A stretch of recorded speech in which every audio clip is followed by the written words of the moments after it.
You're listening to the Dre Area Sports Show, live on YouTube and X. Make sure to like, share, and subscribe. What's going on, you guys? Welcome back to another episode of the Dre Area Sports Show. Today I'm joined by my good buddy Tyler LaRocca. You can find him on YouTube, on X, on TikTok. And you know what? A lot of people out there are saying, oh, Tyler's just a hater. Tyler hates the Niners. He hates Brock Purdy. Well, look, I'll say this, right? If you watch Tyler's recent video he put out where he gave his playoff prediction, who did you pick to win the Super Bowl? I picked the Niners. The Niners! I was like, there it goes. I'm like, guys, I'm telling you. But everyone, welcome to the show. If you want to support the show, you can do so by going on Patreon and joining the Patreon. I post links to all my shows and videos on there as well. And so definitely check out Dre Area Sports on Patreon. And if you also want another way to support the channel, just go to my website, which is DreAreaSports.com, and become a member under Dre Area Sports. Memberships start as low as like $1, maybe $2. So definitely check that out. It's a great way to support the channel and to keep the lights running and to keep the show going as well. Of course, this show is also brought to you by Power Brand Systems. Use promo code 300POWER to save up to $300 in your first purchase over at Power Brand Systems. They will develop and create a website for your every needs. Go to my website, which is DreAreaSports.com. They developed that as well. They also did the websites for John Chapman and for Johnny Dale's Football Academy. Power Brand Systems, they will develop a website for your every need. We're also brought to you by SeatGeek. Use promo code DreAreaSports to save up to $20 on your first purchase over at SeatGeek.com. Will the Niners come back to Levi's? Well, if they do, use promo code DreAreaSports and save yourself up to $20 on your first purchase at SeatGeek.com. And, of course, we're brought to you by BetUS. They will match you up to 125% on your first 3 deposits when you use promo code DreAreaSports. BetUS, it's where the game begins. I'm loving BetUS. Definitely check that out with that promo code. Okay, we've paid the bills, hopefully. Let's move on to the actual topics of the show because, believe it or not, there's a lot to talk about, especially after yesterday's news. Let me find the tab, and here it is. So it all started with some bad news. Tatum Bethune out for the season. He has torn his groin. Ouch. Anything near the groin area, I say, no way, go away. That's terrible. But Bethune is out for the season. Look, Bethune has a lot of heart. Bethune plays very hard. Yeah. But to me, it seems like he missed so many tackles this last game. He was playing hurt the entire time. And this guy, he was playing out of his mind. But as the season went on, it felt like he was playing more and more injuries every single game, and now he's out for the season. Tyler, do you think this affects the Niners in a bad way? I actually think the opposite. I'm pretty optimistic. I think Tatum Bethune's terrible. I'm not trying to be mean. I liked him at first. He's I wouldn't even say great. He's good in the run game. Like we saw against Seattle so many times. They just abused his overcommitting. Yeah. They did so many counters and cutbacks where it was like, yeah, he's going to overcommit. And then you just off to the races against Jair Brown, who's quite literally never going to catch you. And I actually think, I'm not glad he's hurt, obviously. I hope the best for him. I hope he recovers, and I hope he ends up being a beast at some point in his career. But I actually have been wanting Eric Kendricks to kind of get more reps. I haven't really understood why he hasn't been because I feel like he's just better. I brought this up the other day. Anthony Barr retweeted some stuff where they were talking about 49ers linebacker grades, and someone said, Eric Kendricks might be the best they got. And then Anthony Barr retweeted and said, he's by far better than what they got. Well, he's more experienced, and he's better in pass coverage as well, which is what we need, especially going against the Eagles, who actually will likely run the ball more early on, but we'll see. But go ahead. Yeah, no, and so I don't think this is bad news for the Niners. Honestly, it's bad news because you don't want a player hurt. But I think for play, I honestly think our linebacker core kind of gets a little bit better without them forcing him to play to get reps. And, it seems like the Niners really want the young guys to be in the forefront, And so they're really giving them a lot of reps. They're trying to get them as many reps as possible. Yeah. Even though Eric Kendricks, I think he's just going to be better. He might be slower, but I think he's better. Maybe slower, but I think experience is what you need moving forward at this point. Yeah. You need to have guys out there that are not going to let the moment get too big for them, that are going to stay calm and poised. And I think, having a guy like Kendricks is going to help. And Kyle Shanahan recently announced that he will be the starting linebacker in place of Tatum Bethune. So to me, that's a good thing at this point. Yeah. And besides, even if Bethune hadn't torn his groin, I think he's playing with a litany of injuries that are slowing him down. Kendricks, as far as we know, is fresh. He's rested. He's ready to rock. And now he can turn that volume up and say, hey, it's fucking playoff time. Let's go right at it. The Niners made some more news by bringing – what the hell? Oh. I lost it. There. The Niners made some more news by bringing in another linebacker in Kaiser White. Yeah. This I like a lot, but to me, this feels like it was a couple of weeks too late. I completely agree. This should have happened months ago. Bringing in guys like this, like, hey, let's get some experience, hard-hitting motherfuckers out there, and that way they can work with these young guys to help mentor them. So it's not just Fred Warner on the sidelines going, hey, good job. You got to have these guys out there. And plus, let's say you advance in the next round, and let's say, Fred Warner does come back. You got to have experienced linebackers at his side to back him up because he probably can't go the entire game, even though he probably will try to. Yeah, I think you're going to have a tough time getting Fred Warner off not playing against Seattle. Yeah. But I like this. I completely agree. I said this when he was cut like a month and a half ago.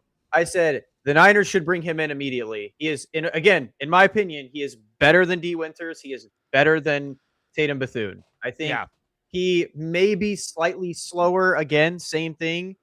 But he's also pretty bad in pass coverage. Don't get me wrong. Kaiser White, that was his big issue is he's good at run, but he's bad at pass coverage. But I still think he's probably a little bit better than Tatum Bethune and D. Winters in pass coverage. I think they're both just truly awful at it. D. Winters got the great pick 6, but I think honestly it was more of like people are like, oh, he faked him out. No, I think D. Winters saw him, was like, oh no, I'm so far behind, I might as well just stay here. Got a pick thrown his way. I don't think it was purposeful. I think oh no. When you watch a lot of my good buddy Johnny Dell, he did a breakdown of some of the things that went wrong, and he even showed a play where Tatum Bethune would have had an interception if he just would have trusted his instincts. Instead, he kind of shuffled his feet and didn't jump the route, and then Darnold threw a pass and ended up a completion for a first down. But he was in position where he could have jumped the route for the interception, which Fred Warner would have. So again, little things like that, I think, are playing against a guy like Bethune, who's very, very young. It's his second year, I believe. And, overall in PFF, he has a 52 grade ranking. Then that's not very good. No, he wasn't really. He was good when people didn't realize how bad he was in pass coverage. So they didn't test him enough. It was like the same thing with Siegel. It was like the second they started realizing, wait, this guy is absolutely horrible. They were like, oh, let's just pick on him.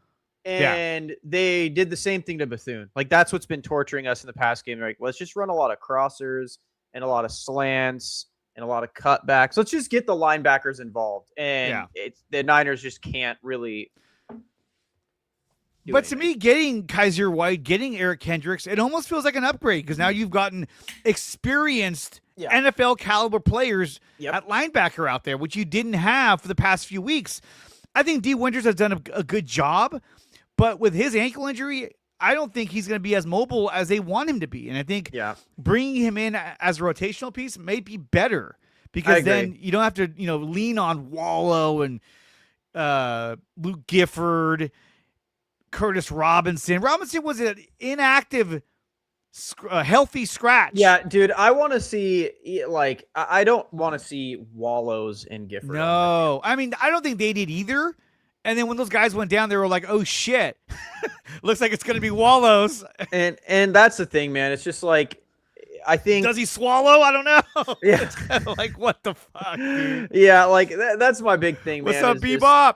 Is you do I think they're gonna make the defense good? No. Do I think they're gonna make the defense worse? No. I don't think that, and that's where my thing is, like, where people are like, what are we gonna do? It's like, what do you mean? The defense is already bottom 5 horrible. It's not gonna get any worse. It's not gonna be like, oh, they're gonna pick on our linebackers. Okay, they picked on our linebackers before, so it's not like it's anything special. It's not like Tatum Bethune.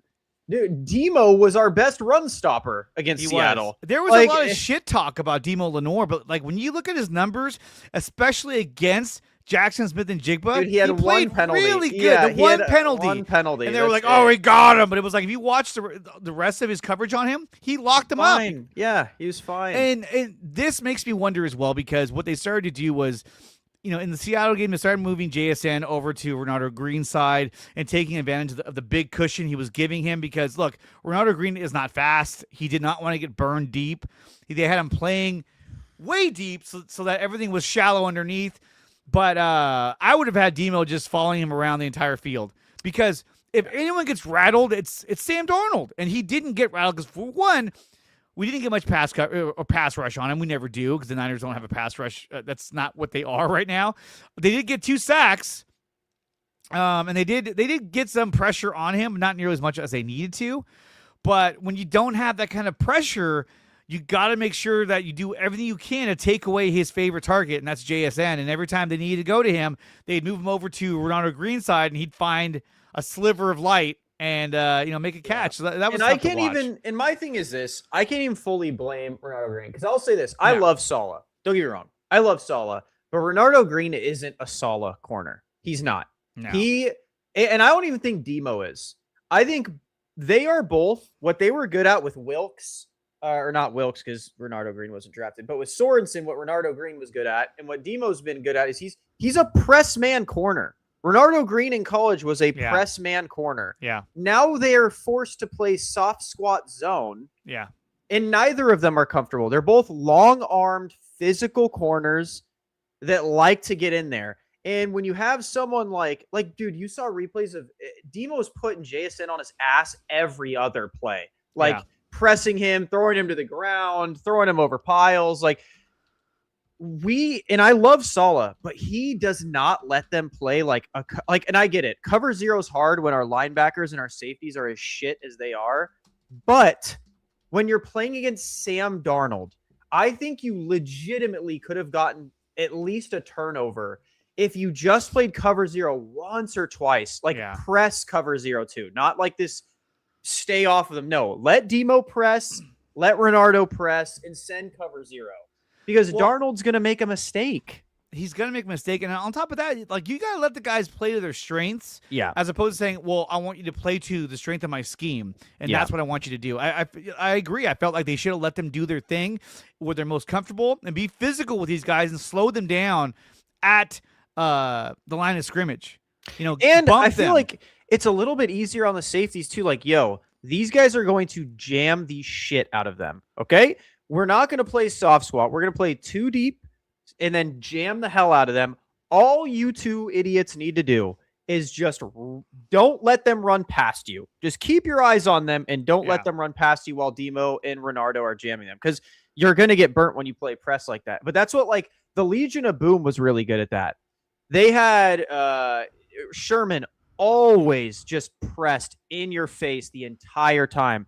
And then all Chancellor or Earl Thomas had to do, whoever was on his side, was just don't beat him over the top. When they beat Sherman, because he's pressing, just watch it. And I feel like the Niners could do that. The safeties aren't good, so simplify it. Exactly. And let Demo get what he got paid for, what he was good at. He was good at playing in the slot because he's a press man corner. He's good at disrupting people, trying to go through him. And yes, it comes with flags. And he's gotten flagged a lot more at outside corner, because in the slot, you can get away with it a little bit more because you're matching up against tight ends and stuff like that. So they let you be a bit more physical. So... Yeah, and to me, what really had an effect on the Niners too against Seattle was obviously not having Trent Williams and not having Ricky Pearsall. And I know Pearsall's gotten a lot of heat. People calling him Mr. Glass, all this shit. I'm over him. But at the same time, when he's in the game, makes a world of a difference because he's a man beater. Sure. And so when you're having to go against Pearsall and Jennings as opposed to going against Jennings and Bourne, it's an entirely different style of offense. Because then it's like, well, hey, look, don't let Kittle get open. You only got to watch two guys, Kittle and CMC. Like, just don't let them get open. All eyes on them. The other guys aren't going to burn you. They might catch, something underneath 8 yards, 10 yards, but they're not going to get past you. They're not going to blow past you. So not having Pearsall, to me, was another detriment to the Niners offense. And on top of that, look, I thought Austin Pleasance did the best that he could, but not having Trent Williams was a huge factor. The pass rush from Seattle was getting right through the offensive line. They had a horrible game in which they played well against both Chicago and the Colts. Both of them, are not top 5 defenses. Let's remember that. When you look at the Colts, they're nosediving at this point, but now they're number 23 ranked defense. And the Bears, they weren't that bad before. They weren't. But they were like number 12 or 13. Yeah, they lost. They lost Sauce. Buckner got hurt. Yeah, they had a lot of stuff happen. Mooney Ward out. Got hurt. Yeah. And then the Bears right now are 29, but at the time they were same thing. They were like 12 and 13. So that's where I see a little bit of daylight when it comes to playing against the Eagles, because we're talking about a team that has a 13th ranked defense in the league. And we'll break down those numbers a little bit later on the show, but I do think there's something to that, which we'll get to. And I did tweet about it, so if you saw us talking about it, you'll kind of know where we're going to go with this. But let me ask you, Tyler, no Pearsall, no Williams. Do the Niners get it? Do they win this game with either of them? Here's my big issue. My biggest issue in Seattle was Purdy. It was Brock. We didn't have a run game. Sure, it sucks. But the problem with Brock is, and what Mike McDonald exploited was, he said, okay, take your checkdowns. I'm going to force you to be a quarterback. And he basically treated Purdy as you would treat Lamar Jackson, a Caleb Williams, yada, yada, yada. They said, beat us as a quarterback. I'm not going to let you make plays. I'm not going to let you run around. I'm going to suffocate you at the pocket and make you make a play. Purdy missed open checkdowns. He missed open first downs. He didn't trust his anticipation, whether it was because he couldn't see because he's short, or it's because he just literally didn't trust himself. He flustered him. Mike McDonald straight up flustered him because Purdy, the only time he was comfortable is when he was able to run around. Yeah. And that's bad. That is a bad look. I tweeted after the game. A lot of people got so pissed off about it. It was like, Mac Jones probably would have won the game. And I hold strong that Mac Jones probably would have won that game, because if Mike McDonald played defense the same way he did against Purdy, which he probably wouldn't have, Mac Jones would have taken everything he was given. There were so many plays where it was like, oh yeah, Mac Jones 100% would have thrown that. Oh yeah, he would have thrown that. And Purdy just doesn't. And so when it comes to the Eagles, my thing is like, my heart wants to say, yes, the Niners can win. They're going to come back. They're going to go, this is a revenge game, especially with the Eagles. They got a chip on their shoulder.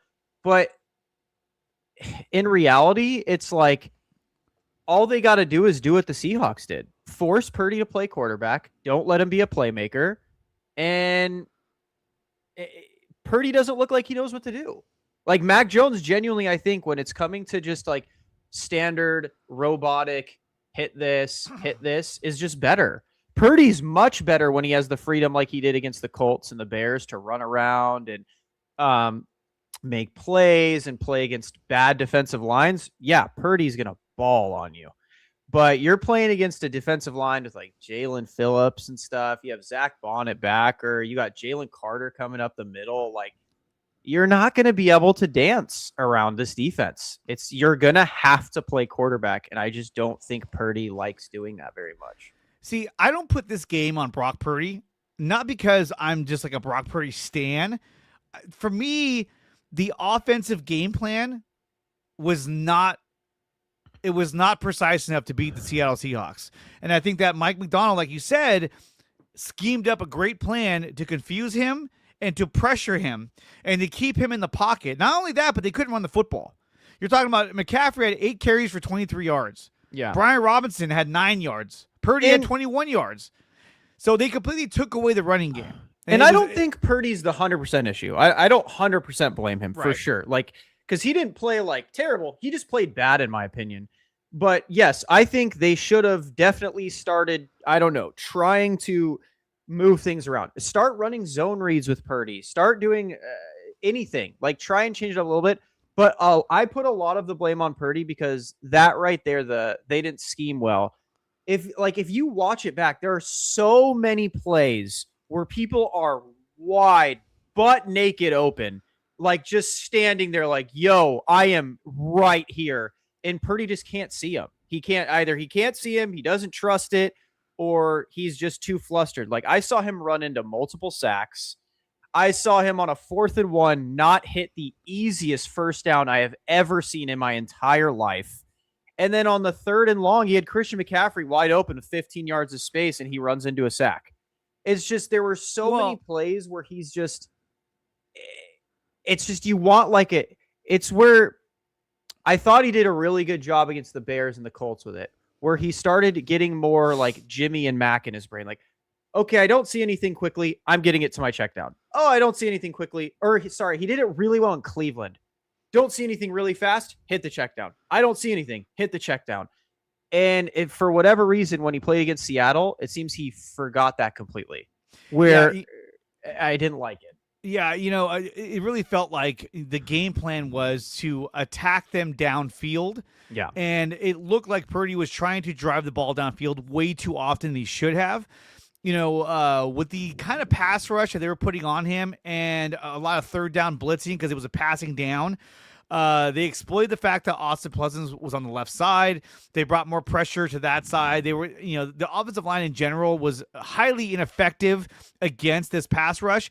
But on top of that, it felt like in the second half, the Niners needed to change their game plan and go with a quicker offense. Yeah. Use the check down, quick outs, get rid of the ball as soon as possible. How do you fight back against a pass rush? You run screen plays and short passes to get rid of the ball. Instead, we kept seeing Brock drop back, hang on to the ball for way too long, looking for his receivers, and then all of a sudden he would get sacked or he'd be forced to throw it away. To me, again, when it comes to the Seahawks, that should have been the game plan. Get rid of the ball.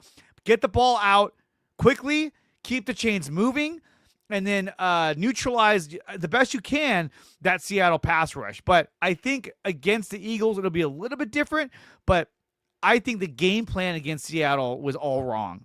And I think that they were trying to run the same shit they were running against the Bears and the Colts and the Browns, and then they realized, oh, shit, we can't really do this. They're not giving us the time.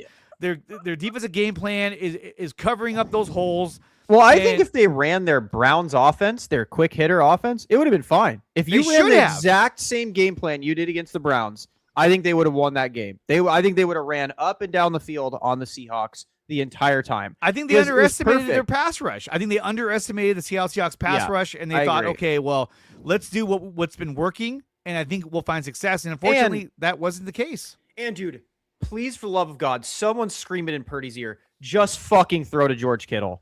I don't care if he's one-on-one. Throw him the ball. I do not care. If he's covered, I don't care. He is the best tight end in the NFL. Throw the ball up. Let him make a play. Especially when you're struggling like this, dude, that's when you let your best players make plays. We're struggling. I ain't got shit. I'm throwing it up to George. If it's picked, don't care. You tried. You gave a chance to George. Our offense isn't moving. Throw it to George Kittle, man. And I hate that we don't. We have a player that is so phenomenal. Like, forget Ricky Pearsall. Forget Jawan Jennings not being able to get separation. Forget Demarcus Robinson being old and slow. Brother, we have George. Just throw him the ball. Like, I don't care when you are stressed. And that's the only thing I liked about Jimmy. When all else failed, Jimmy was like, I'm just going to throw to Kittle. Like, everything else is failing. I'm just going to throw it to George. Like that game against the Saints where we dropped like 40-something points and he was just force-feeding George over and over and over. That's what I want to see Purdy do. Like, Okay, Juwan can't get separation. I'm going to throw to George. DeMarcus can't. I'm throwing to George. Christian's covered. Throwing to George. I don't care if they start double covering him. Yeah. Feed him the football. Feed him the football. For the love of God, can we put Jordan Watkins or someone with some speed on the field? Please. If Ricky That's what I can't don't play, get. dude, if Ricky can't play, please, for the love of God, put someone that could run a sub 5-second 40 time on the field. Please. Get like a Jacob Cowling, a Jordan Watkins, somebody with some speed because I loved Jordan Watkins in training camp. He is fast as fuck. Put him in the slot and let him run around. exactly. Oh, I think next year he'll be more of a factor, but the problem is that this year he's not. And Yeah. Kyle doesn't trust him. And that's one thing with Kyle is that he doesn't trust players until they've proven themselves. And I think that is, again, a detriment to Kyle. Yeah. And I think that, look, I think that this game, it was an eye-opening game for the Niners. Look, For we sure. all wanted to get that home field advantage, and I think that if we did, that would have been a huge benefit for this team. Do I think our this team is bad? I don't think this team is bad at all, but I think that when you're going against arguably the best defense in the league, this is what happens when you're not fully prepared to go against a defense like this. I mean, when we look at Seattle, right, they're number 10 in passing defense, but they're number 3 in rushing defense. And also, something that I had said on X and I was saying on a lot of my live streams was that this game was all about third down. Niners had the number 1 third down offense. Seattle has the number 1 third down defense. I said it before the game. I posted this on X. I said, whoever wins the battle of third down will win this game. Mm-hmm. Now, it wasn't like Seattle came in here and blew our socks off. They only won 13-3. Yeah. And I again, mean, they should have. They should have. by a lot more. But the defense actually played well. Now, again, we talked about this. They treated Sam Darnold like he was Jimmy Garoppolo. It was like, don't ask him to do too much. Ask him to hit a receiver here and there, hand the ball off, keep everything short. They did not ask him to do much because they didn't have to, because the defense kept forcing the Niners to go 3 and out. So it was really hard to watch because all they really were trying to do was run the ball, hit JSN, on third down and keep the sticks moving. And they won 13-3. So to me, it wasn't as much as an impressive win for Seattle, but defensively, they took Kyle Shanahan completely out of the game. Yeah, I'll say this. I think if the Niners beat the Eagles in Lincoln, they're winning the Super Bowl. I'm not going to lie. This is that kind of game. Like, I think if the Niners can somehow beat Philadelphia, who is significantly more talented than them right now. It's not even fucking close. Like, I was going through this position with position. The only positions the 49ers have better is debatably quarterback and then tight end by far. That's it. That is the only positions the 49ers are better at. And even again, debatingly quarterback, because Jalen Hurts in the postseason is actually good. Like, I meme on Jalen Hurts a lot for being bad. His postseason numbers are legit. He's like actually a good player when it comes to when it matters. So like with this game, and that's why I think like if they somehow win this game, this team is so momentum and energy based. Like, Fred's 100% coming back if they beat Philly and Lincoln to go get his lick back in Seattle. They're going to beat Seattle. I have zero. I would not be worried in the slightest about Seattle beating them if they beat Philly. And then in the NFC Championship game, they're probably playing the Rams or Bears. And again, like after playing Seattle and Philly, that's going to be a cakewalk. Like that's going to, no offense, that's going to be the easiest game they play in the playoffs. Well, I think they'll find that the Rams are a much softer team. Same with the Bears compared to the two teams they just played. But when you look at the numbers, right, and this is what I was kind of breaking down yesterday, was that, okay, so passing defense, Eagles have number 8 ranked passing defense. So we know that they can apply, they're good in pass coverage. Seahawks have number 10. But what really stood out to me was their rushing defense. Now, here, I'll share this too, so it's not just me reading off some shit. So right here, the Niners have the number 11 rushing defense in the league. The Eagles, did I pass it already? Have the number 22 ranked rushing defense, averaging 124 yards a game. Now, to me, do they have a pass rush? Fuck yeah, they do. Mm-hmm. They got Brandon Graham. They got Jalen Carter. They got all kinds of guys. But we've seen teams that are really good pass rushing teams that are not good and run stopping. And we saw that with the Giants. They had Thibodeau. They had Abdul Carter. They had one more guy too. And they couldn't fucking stop the run. Yeah. So I think that if you have the number 22 ranked rushing defense, you're going to be able to run the ball with more efficiency than you did against Seattle, who has a number 3 ranked rushing defense. 91 yards a game is the season average, which means that only a few running backs got over 100 yards against them. And so to me, this says a lot. And on top of that, the Niners have the number 11 ranked rushing defense. So our rushing defense is better than the Eagles have been all season long. Now, so I will say this, though. Since the Bears game, when they got ran all over the Eagles, they have, the last 5 games, they have kind of shut down the run game. Like when they played the Chargers, Justin Herbert was their leading rusher.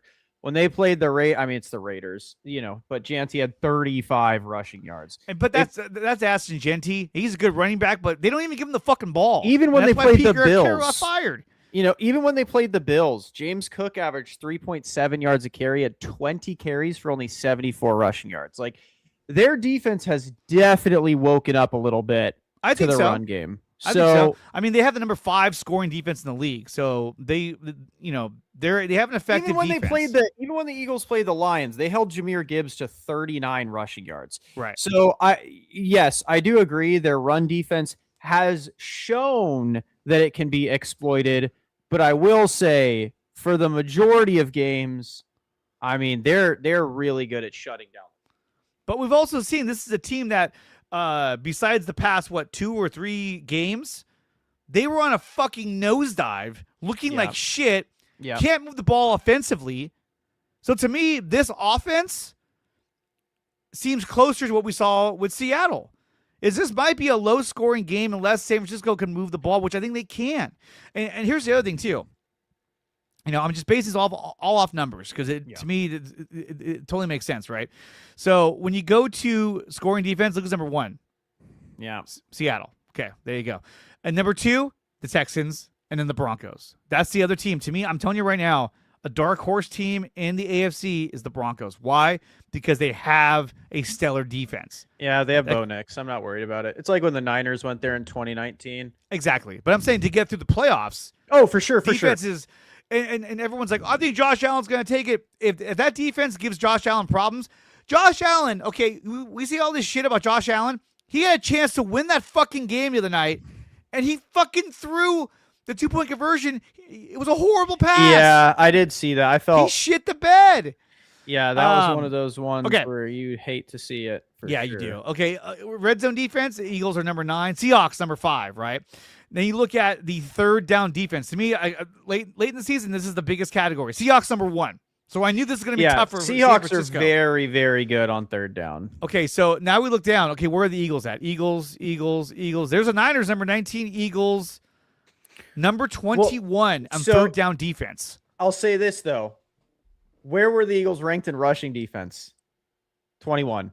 I think a lot of this has to do with rushing defense, because if your run defense is good, it's kind of how the Niners wanted to formulate it, right? Why they drafted Michael is they wanted to shut down the early down runs so that you're in 3rd and long, 2nd and longs.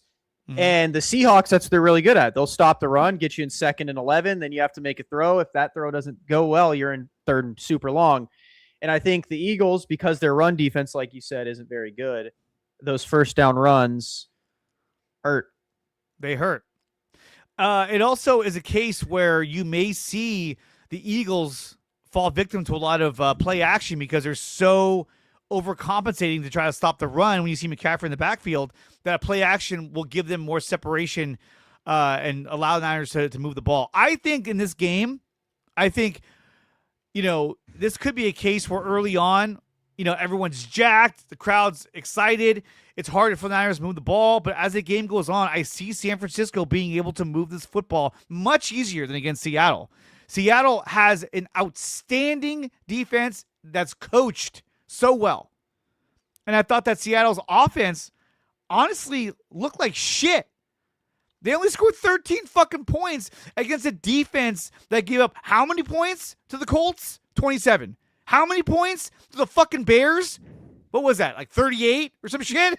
Yeah. Like, so again, to me, the Seahawks deficiency is their offense. When you look at the Eagles, what's their deficiencies? It's really, it's been offense lately. Yeah. When we look at the offensive numbers, right? Niners have the number 7 ranked offense. Eagles, this is just overall ranking too, so this is not just like individual. The Eagles, I must have right here, number 24 ranked offense in the league. So, and then again, rushing offense. Where are the Eagles at? I don't see them. I don't know. I know they've not been good running the football. Number 18 in rushing offense. Yeah, Niners their offense is very bad. Their offense is not very good this year at all. To me, this is a game that I want San Francisco to stuff the box and stop Saquon Barkley and make Jalen Hurts have to throw the ball. It's all, to me, it's all about containing Saquon Barkley and containing Jalen Hurts in the pocket. Don't let him escape. Don't let him try to run. Contain him and make him have to throw the ball, which is what they kind of did to Brock Purdy. They made him have to throw the ball, but the problem was that on top of containing him, the old line couldn't stop anybody. I mean, fucking you and I could have got pressure on him if we came blitzing in. We'd been like, whoa! It was bad. It was so bad. But passing offense, Niners have number 5. Where are the Eagles at in passing offense? Again, deficiencies are on offense, number 23. So yeah, the Eagles, there's opportunity there. There is. And that's why I'm saying, like, I definitely Sorry, I wasn't sharing the screen either. I definitely think the 49ers can win this game. I don't think it's likely because, again, when it's like this, right, like you're hoping a bad defense stops a bad offense, I usually err on the side of, okay, who has more talent? And the Eagles, by a landslide, have more talent, like, than our defense. And this is one of those games where if you're the Eagles, even though you've been struggling offensively, you are so confident you can beat up this defense. Like, well, they're rested too. Yeah, like you're so confident. You're watching like, dude, we are going to drop 40 on these guys. So it's one of those things where it really does come down to just like, in my opinion, the 49ers offense, the Christian McCaffrey, Brock Purdy, Kyle Shanahan, 3-headed Hydra needs to be significantly better than they were against Seahawks. I don't care about the excuses. Don't care if Ricky's there or not. You had people schemed open. You can scheme around your run game. You got to be better. Like, the offense needs to be. It's not even. You can't. This offense to make a Super Bowl run needs to score 30 points a game. Period. Absolutely. End of story. Absolutely. And scoring any less, that's why it's like you could say whatever you want about the defense. This 3rd and 17 on the defense should have grabbed the fumble. I don't care. The offense put up 3 points. That's unacceptable. That's unacceptable. The defense, at the end of the day, only allowed 13. That should have been 100% a win. Mac Jones never dropped 3 points. He played the Texans, just as good of a defense with just as bad of an offense. So probably worse. It's like at the end of the day, if you somehow can hold the Eagles, like if their offense keeps performing how it's performing, the offense is at fault if they don't win this football game. They need to score 30 plus, period. See, I think if Mac Jones plays this game, I think we still lose. Do we score more than 3 points? Maybe, because he's taller, he can get the ball down the field. I think that one of the biggest problems with Seattle going against Seattle was that the pass rush. They were able to get right through our offensive line, an offensive line that we had been touting about for the past 4 weeks. Like, hey, they're playing really good. Yeah. They played good against the Bears. They played good against the Colts. But when you go against an elite defense, everything changes. And I say elite because they're ranked. They are top they 5 are, in almost every category. Yeah, and that's what Mike McDonald. I can guarantee you, when Seattle watched that game, when the Ravens beat the Niners at Levi's a couple years ago, they were like, I want that guy. That's the guy I want. And I'll tell you right now, but that's what I'm saying. Like, I think if they get past Philly, there's a 0% chance Kyle's gonna be like, all right, I'm gonna let this dude put belts on my ass with twice in 2 weeks. Like, no way. Yeah. Like, I think they're gonna come in and the offense will not be a problem coming into Seattle. even though it's in Seattle, I know everyone's like, well, now you don't have home field. In my opinion, the 49ers have always, under the Kyle Shanahan era, been a very momentum-based team, which is why I've actually thought it's really good for the Niners this year. They've been a win-loss-win team. Like, after a loss, they've been winning. Years prior, they'd usually go through it was 2023 when they even made the Super Bowl run. They had that 3 week where it was like they were just getting beat. It was like, what is going on with this team? And that's kind of how they usually are. They're streaky. They win a lot and then they lose a few and then they win a lot. So I think this team, I don't care about home field advantage, man. The fans travel great. They're going to travel great to Seattle if they beat Philly, especially if they beat Philly, especially if Fred's back. Yeah. But yeah, I agree that the story for the Niners versus Philadelphia Eagles game is going to be which bad side of the ball performs better. Is it the Eagles' bad side of the ball in the offense, or is the Niners' bad side of the ball in the defense? Well, and the last stat that I really want to focus on when it comes to this matchup is this one here, which is third down defense. Or I'm sorry, third down offense. Niners have the number 1 third down offense in the league. The Eagles have the number 24 ranked offense in the league. What's our third down defense? Okay, let's go to that. I was actually about to bring that up right now. I swear we are dog third down shit. defense. Niners are 19. Slightly better than the Eagles. Bro, And that's okay. Am I crazy, or do you feel every time the Niners have some ridiculous third and long, it's always a first down? Like 3rd and 17 last game, and I feel like it was the game. That was the game. That was the game right there. The that was game hard to before watch. Chicago, they had like a 3rd and 14. They had a couple third and longs. I was like, bro, how? Like, how are we letting this happen?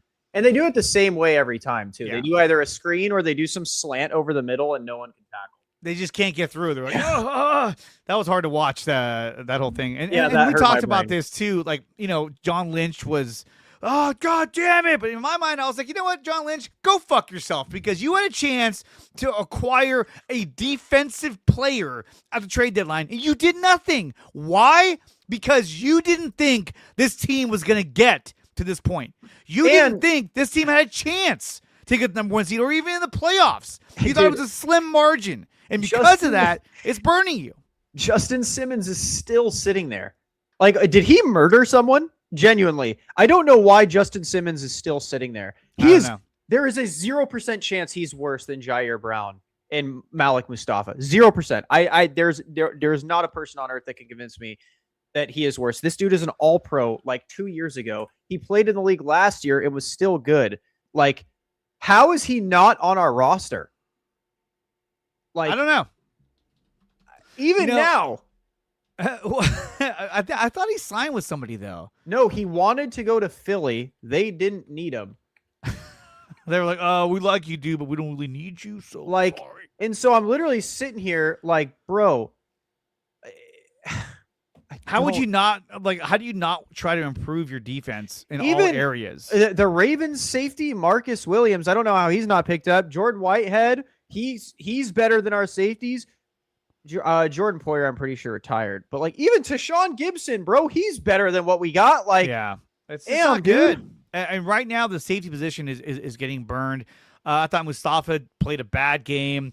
He had a one-on-one tackle with Charbonnet, couldn't make that tackle. They always are bad, dude. They're bad players. I mean, like, Mustafa's good at the line of scrimmage in terms of stopping the run, but they're not good over top. They're good deep linebackers. They're good linebackers.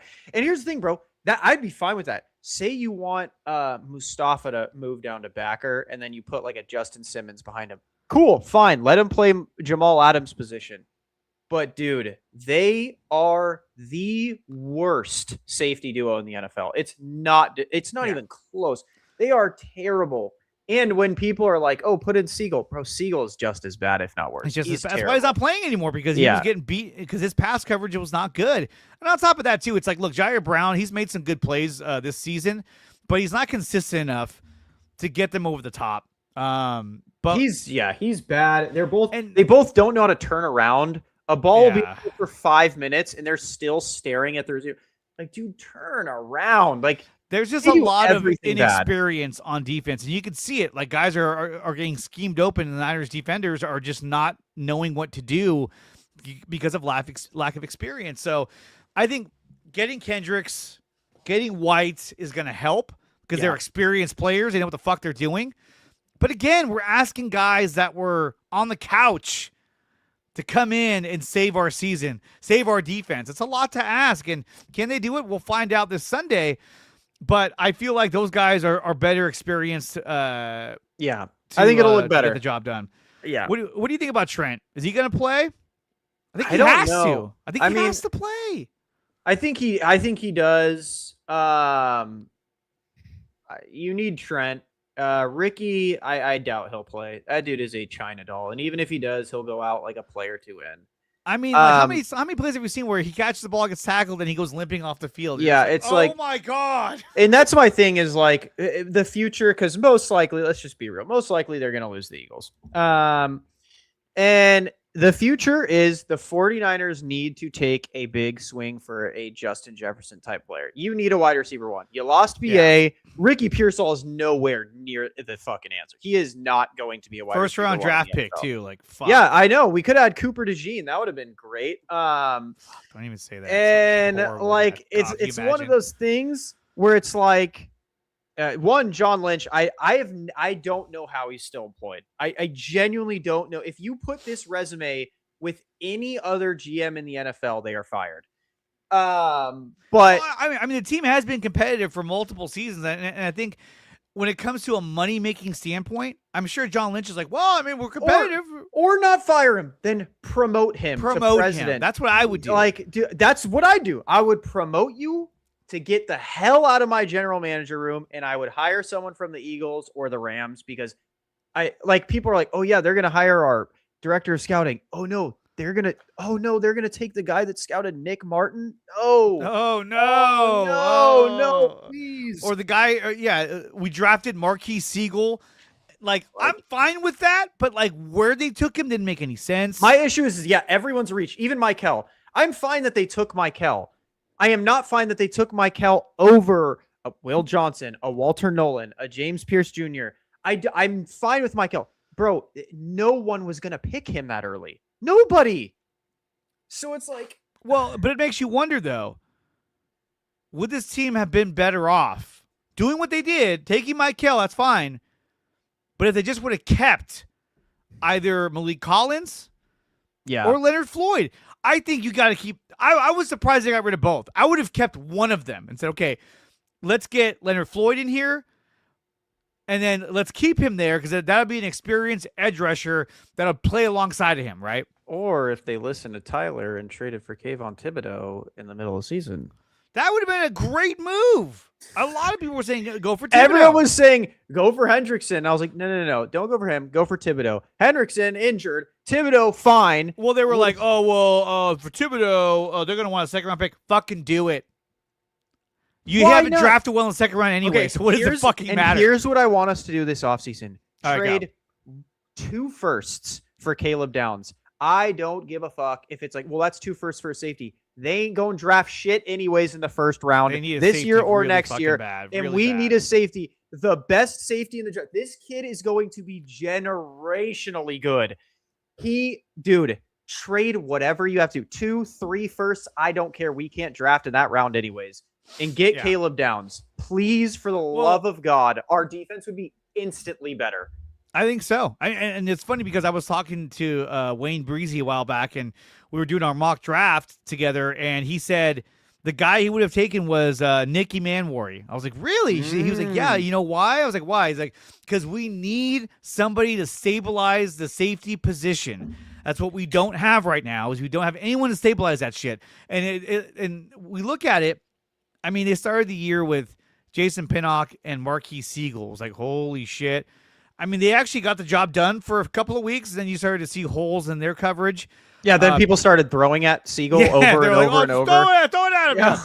And then they realized, oh, shit. And then Jair Brown kind of worked his way back in, which was kind of crazy at that. But yeah, dude, I agree. I think we need to be more aggressive in the draft. Like, I feel like we're one of the most passive teams after Trey Lance. Like, I get everyone like, well, what about Trey Lance? I don't give a shit. Like, fuck Trey Lance. We were aggressive once. we need to be aggressive again. We need to get someone like Caleb Downs there. Cause what are they going to do, bro? We're going to have pick 27, 25, whatever. And we're going to reach for some dipshit that was injury prone, barely played a game last year and doesn't perform for us. Like, I don't care. We're not going to draft some high end receiver because Carnell Tate and all them are going to be taken. Bro, trade up for Caleb Downs, take a home run swing for Justin Jefferson, and call it an offseason, bro. Like, you would win the offseason instantly. So, talking about the offseason as we kind of wrap things up, I do want to bring this up. A lot of coaches have been fired. Okay, so we got all of them. Raheem Morris, Kevin Stefanski, Pete Carroll, Jonathan Gannon. All these guys were fucking fired. A lot of clowns. A lot of clowns. Just like, what are you doing? I mean, this is the biggest one of all. So all these guys are gone, right? Yeah. And we're like, holy shit, a ton of firings. And then, of course, John Harbaugh, gone. Yeah. They parted ways with him. Can't wait for him to be our special teams coach. So apparently John Harbaugh has already gotten consideration from 7 teams. Yeah. And they're like only 6 teams have fired their head coach. So That's somebody who's already playing on firing their coach has already reached out to him. Well, they confirmed who it was. It was Miami. Oh, yeah. I don't even know why they still have McDonald there. He should, or McDaniel. He needs to go. So what it sounds like is all the rumors are that they're letting the new GM decide, which is we don't want to let him go because he is a highly coveted prospect. So we don't want to let him go if you guys want to keep him. But if you don't want to keep him, we can call Harbaugh. I think that's kind of the vibe they're giving in the GM meetings is that. That's what I've been hearing at least. But, I mean, when you look at these guys, right, we know that Jonathan Gannon, jeez, what a train wreck this turned out to be.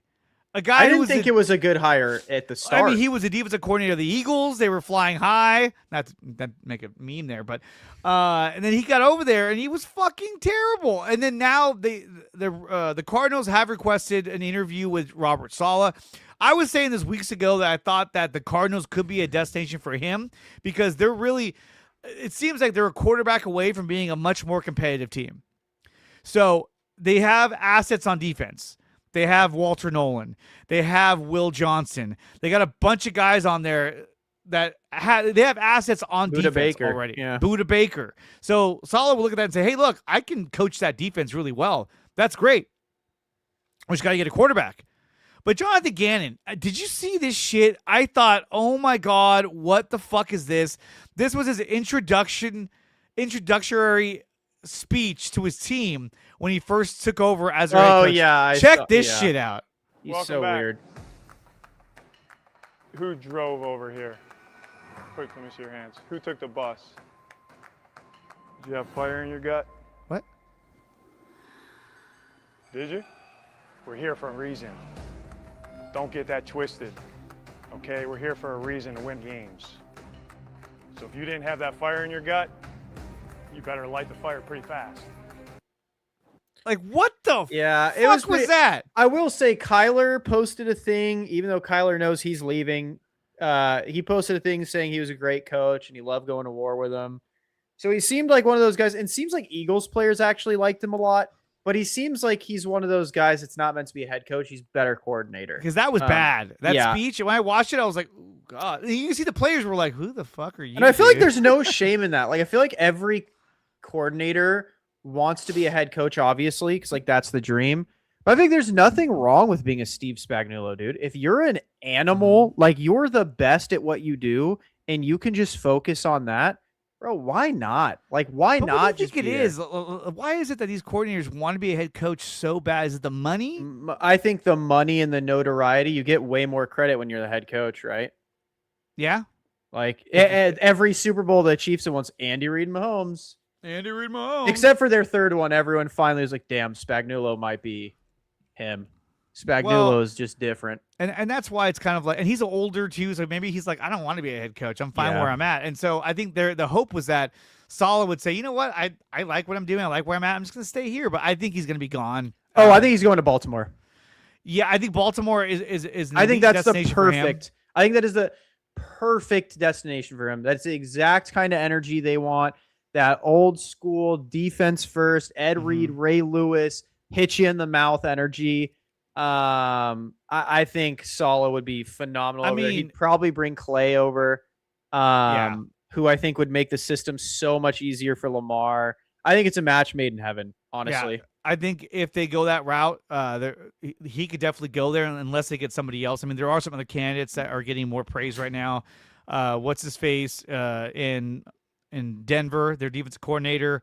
There's a lot of guys. Vance Joseph. Yeah, I guess. But even him, he's a failed, he's a failed head coach as well. I don't blame. So, and here's, I guess, my thing is I don't blame Saleh for the Jets. That was the owner's fault. Yeah. He was building something, and then he went in and goes, all right, let's just ruin it and try and win right this second because we have a really good defense. It was like, well, dude, he built that over a couple years, and he was building a good offense, and then you came in and forced him to bring on Hackett, who is awful, forced him to bring on Aaron Rodgers, forced him to bring on Alan Lazard and all of Aaron Rodgers' friends. I don't blame his Saleh whole for gang that. came over with him. Oh fuck! I can't blame Saleh for that. He did. There's a 0% chance he wanted Nathaniel Hackett. There's no way anyone that respects themselves would want Hackett as their offensive coordinator.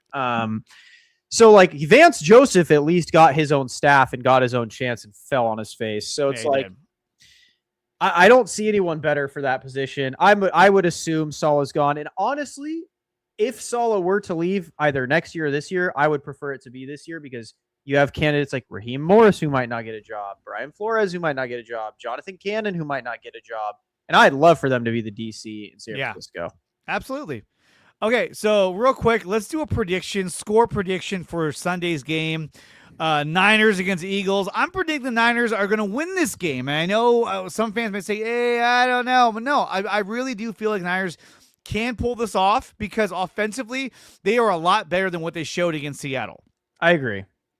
And so I think this is going to be a game where the Niners do score a lot of points. And I feel like at the end of the day, Niners are going to win 38-31. Niners, they will move on to face the Seattle Seahawks in the divisional round and the return of Fred Warner. So my heart wants the Niners to win this. And if my heart is right, I see it 31-28 Niners. But my head is like, there's just no way. There's just too much injuries, not enough talent. And my head is like, the prediction I keep throwing out is 24-10 Eagles. You're in Philly. It's just such a hard ask to ask the 49ers to go into Philly and pop off after such a demoralizing. Even Kyle looked demoralized. If Kyle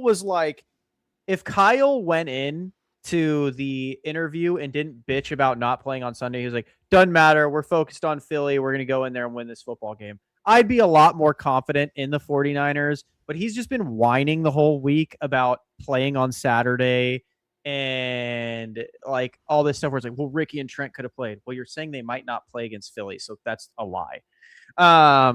So it's like if Kyle were more confident, I would be more confident, but Kyle's not inspiring confidence. No, he's not. And but again, I think at the end of the day, he was pissed. And for sure, he rarely shows that kind of emotion, but he was fucking mad at the way that game turned out.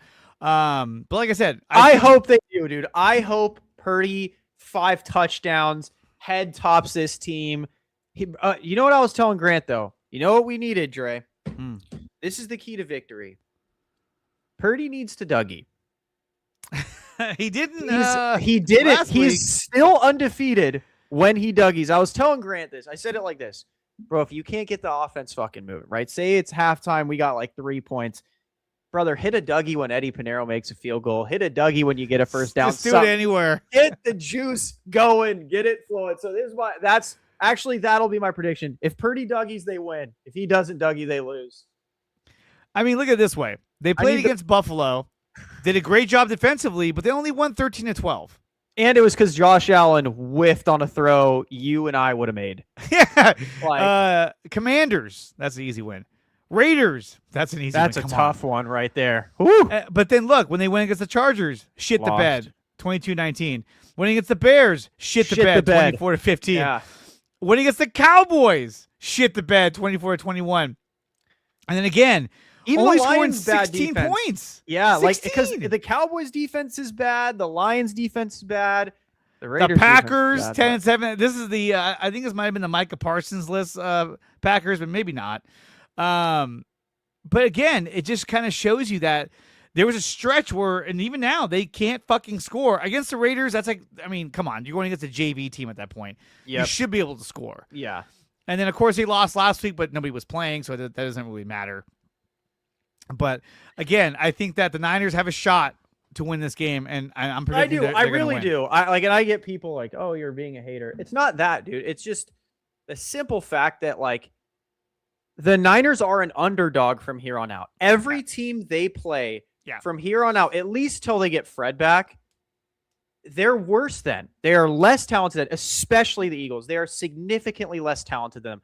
If they were fully healthy, this conversation would be completely different. I'd say we're going to kick the shit out of these guys. If we had Bosa, if we had Mike Hill Williams, and Fred I Warner, wouldn't even bat an eye. I'd be like, we are going to walk through these fools. Now remember, of all the shit we've talked about Sam Darnold, what did he tell Brock Purdy at the end of the game? I'll see you in a couple weeks. Yeah, he cursed him. He cursed him like the Lions did to the Vikings. You remember when the Lions did that to the Vikings last year? They both lost their first game.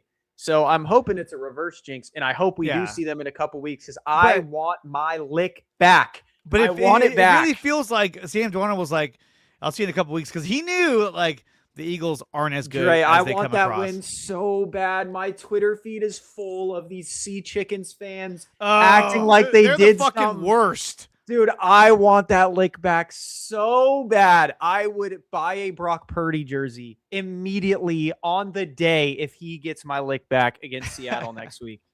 I need it, dude. I need it. But we need a Purduggy. That's the only way we're going to win. The Purduggy. We need the Purduggy. Because otherwise, what are we going to do? It's going to be rough. But I think it'll be a competitive game. Guys, that's going to do it for the show. I want to thank Tyler for coming out here, providing a fire stream. Guys, remember that this show is brought to you by Power Brand Systems. Use promo code 300POWER to save up to $300 in your first purchase at Power Brand Systems. SeatGeek, use promo code DreAreaSports to save up to $20 in your first purchase at SeatGeek.com. And we're brought to you by BetUS. They will match you up to 125% in your first 3 deposits when using promo code DreAreaSports. BetUS, it's where the game begins. You want to support the channel? Go to my website, which is DreAreaSports.com. Become a member on there, or become a member on the Patreon over at Patreon.com. Niners play the fucking Eagles this Sunday at 1:30 p.m. Pacific time. This is going to be a big game, dude. I think it's going to be a good game. I see the Niners winning this game. Hope so. But only time will tell. Guys, that's going to do it from here. Enjoy the game on Sunday. Make sure you share, like, and subscribe to this channel. Smash the like button, because why wouldn't you want to? Fuck, really? And with that being said, we'll see you guys next time. You're listening to the Dre Areas Sports Show, live on YouTube and X. Make sure to like, share, and subscribe.